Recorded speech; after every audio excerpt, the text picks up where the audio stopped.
liftoff of the mighty Delta IV Heavy rocket. In August 2018 in Cape Canaveral, Florida, NASA launched Parker Solar Probe to touch the sun. After spending a few years spiraling closer to our star, the spacecraft has finally arrived. It's amazing. Parker Solar Probe is touching the sun. This is Nour Raouafi, the project scientist of the mission. He has been waiting for this moment since the beginning of his career. This is a dream come true. One of the major goals for the Parker Solar Probe mission is to fly through the solar corona, and we are doing that now. So what does it mean to touch the sun? To answer that, we need to look at the sun's structure. Unlike Earth, the sun doesn't have a solid surface. It's a giant ball of hot plasma that's held together by its own gravity. Solar material flows out from the surface, but around the sun, it's bound by the sun's gravity and magnetic field. This material forms the sun's atmosphere, the corona.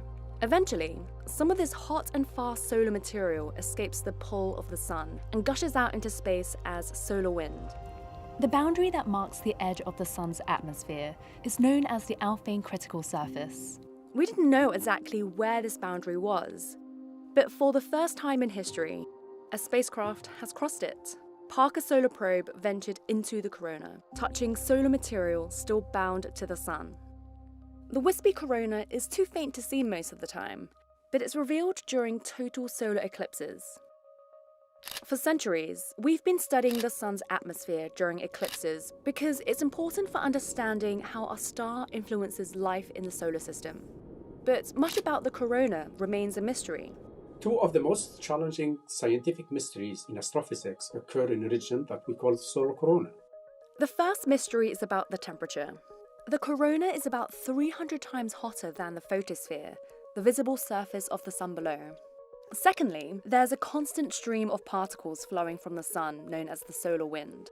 It accelerates up to millions of miles per hour out of the corona, and we don't know how.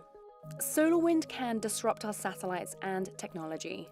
To better protect them, we need to go where the solar wind starts, in the corona. So heading there has been a key goal of NASA's for a while. We first proposed the idea of sending a spacecraft to the sun in 1958. We didn't have the technology to withstand the journey until the 2000s. Since its launch in 2018, Parker has been heading towards our star. Then, in April 2021, during Parker's 8th orbit around the sun, the spacecraft was around 20 solar radii, or 8 million miles from the sun's surface, when it crossed into the corona. This is a huge milestone. It took us over 6 decades to come to this point. As Parker entered the corona, its whisper instrument took these images. Streams of plasma surrounded the spacecraft, and Parker's other instruments detected that the magnetic conditions had changed. Outside the corona, solar wind gushes out, pushing solar material away at high speeds so that it can't return back to the sun's surface. Inside the corona, the sun's magnetic field becomes much stronger. Solar material is slower and tethered to the sun.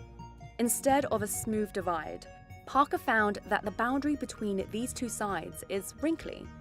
These bumpy ridges are created from huge flows of plasma traveling out of the corona. Scientists are not sure why this happens, but as Parker gets closer, we're finding more clues.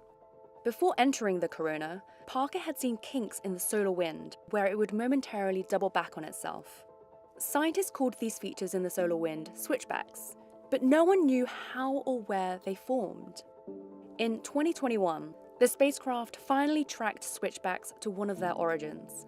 As Parker got even closer to the sun, it detected bursts of switchbacks. Scientists traced these bursts all the way to the visible surface of the sun. Here we see distinct cells. As heat rises beneath, these convection cells churn and create funnels of magnetic energy above the surface.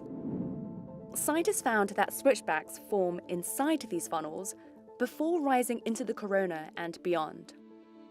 This is only one piece of the switchbacks puzzle though. Exactly how they form is still unknown. Over the next few years, Parker will keep looking for clues as it explores our sun, the only star we can study up close. The sun is also the only star known to support life, so understanding it is critical as we search for life beyond our solar system. that will link directly into the question, are we alone in this universe? And that is one of the biggest questions for humanity to answer.